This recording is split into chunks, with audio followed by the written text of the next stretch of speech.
La Fed qui donc sans surprise a opté pour un statu quo pour sa première réunion de politique monétaire de l'année. Christophe Morel, bonjour. Bonjour. Merci d'être avec nous, chef économiste de Groupama Asset Management.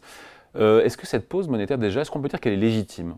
Honnêtement, quand on voit la vigueur de l'économie américaine qui est quasiment à 3% de croissance, les créations d'emplois qui sont nombreuses et solides, et puis d'une inflation qui était un petit peu capricieuse dans sa trajectoire de retour à 2%, puisqu'on est à 2, alors ça dépend de 7, de 8, de 5, ça dépend de la mesure, mais on n'y est pas. Hein. Oui.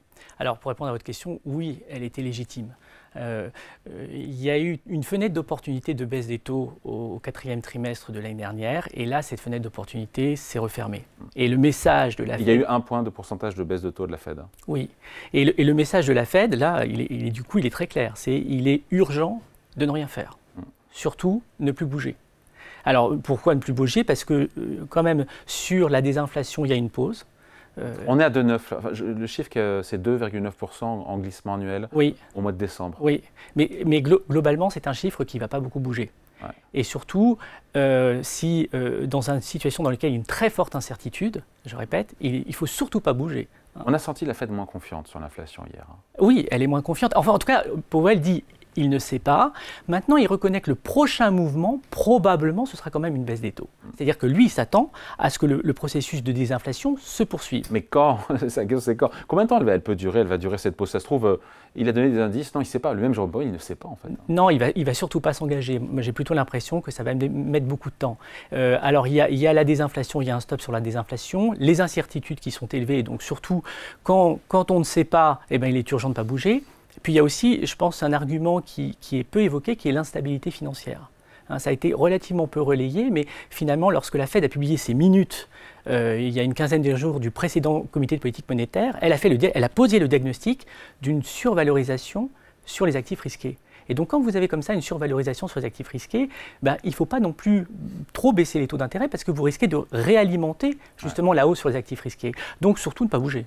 Bon, Donald Trump, il exigeait, ce sont ses mots, il exigeait une baisse de taux de la part de la Fed. Maintenant, c'est ce qu'il avait dit. Est-ce que Powell, il a été interrogé d'ailleurs sur ce point par les journalistes lors de la conférence de presse? Oui, très tôt dans la conférence de presse, et il a dit qu'il n'avait pas de contact avec Donald Trump et qu'il déterminait sa politique monétaire de façon totalement indépendante. Bon, il a réagi, Trump, j'imagine que oui, après cette pause de la Fed, une pause qui évidemment a dû lui déplaire. Hein. Il va toujours, on l'a vu lors de son précédent mandat, il va toujours réclamer des baisses de taux. Donc ça va être sans cesse, continuellement, il va demander, et la Fed va être le bouc émissaire. Parce que c'est une institution qui est quand même relativement assez indépendante, et ça va être le bouc émissaire. Quand quelque chose ne va pas fonctionner dans l'économie américaine, ce sera la faute de la Fed qui ne baisse pas suffisamment ses taux d'intérêt.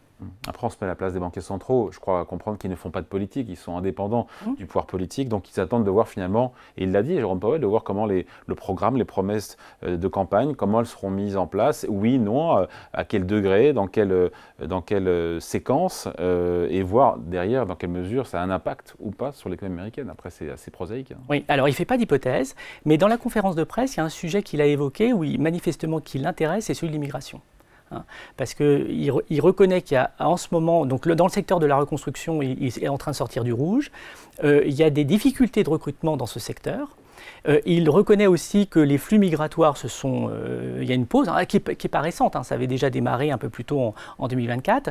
Donc il est très attentif à ce qui va se passer justement sur l'immigration. Parce que si l'économie américaine redémarre, et il y a des signes très forts, j'ai jamais vu dans ma carrière de redémarrage dans certains indicateurs de climat des affaires aux États-Unis. Redémarrage alors qu'on est déjà à 3% de croissance. Oui, mais en fait, c'est très clair dans les enquêtes de conjoncture, que ce soit des grandes entreprises, des petites entreprises, il y a comme une sorte de couvercle qui est en train de s'ouvrir et il y a un rebond extrêmement important de la confiance des industriels. Il a ça en tête. Donc aujourd'hui, il est extrêmement prudent, Powell.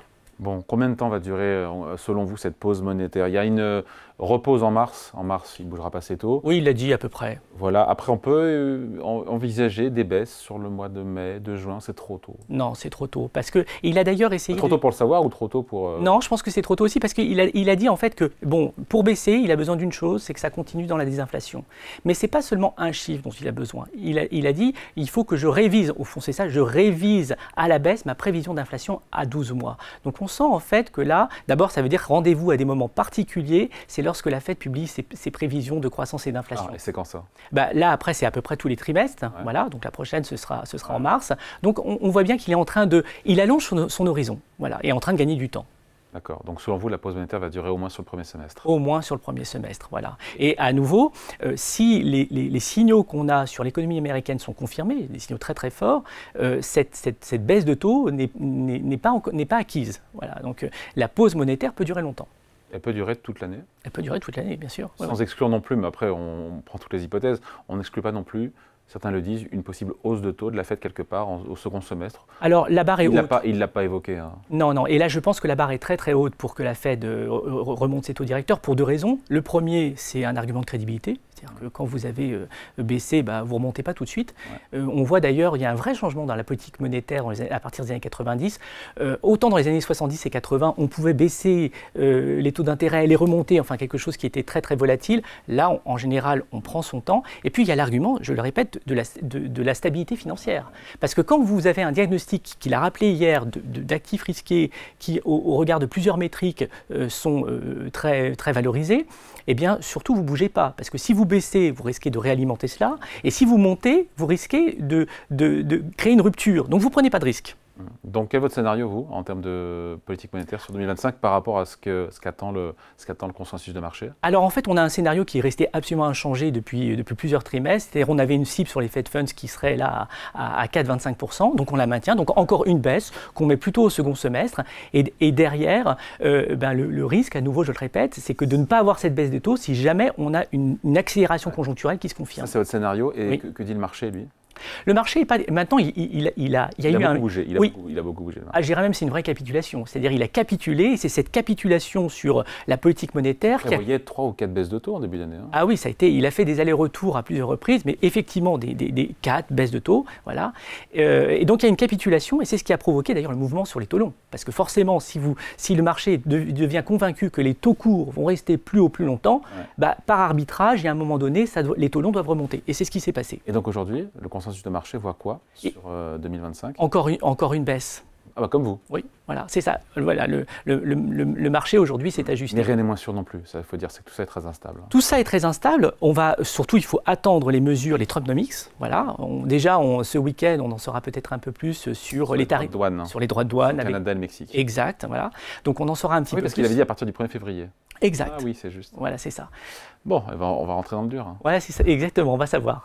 Allez, merci beaucoup. Explication signée Christophe Morel, chef économiste de Groupama Asset Management. Merci. Merci.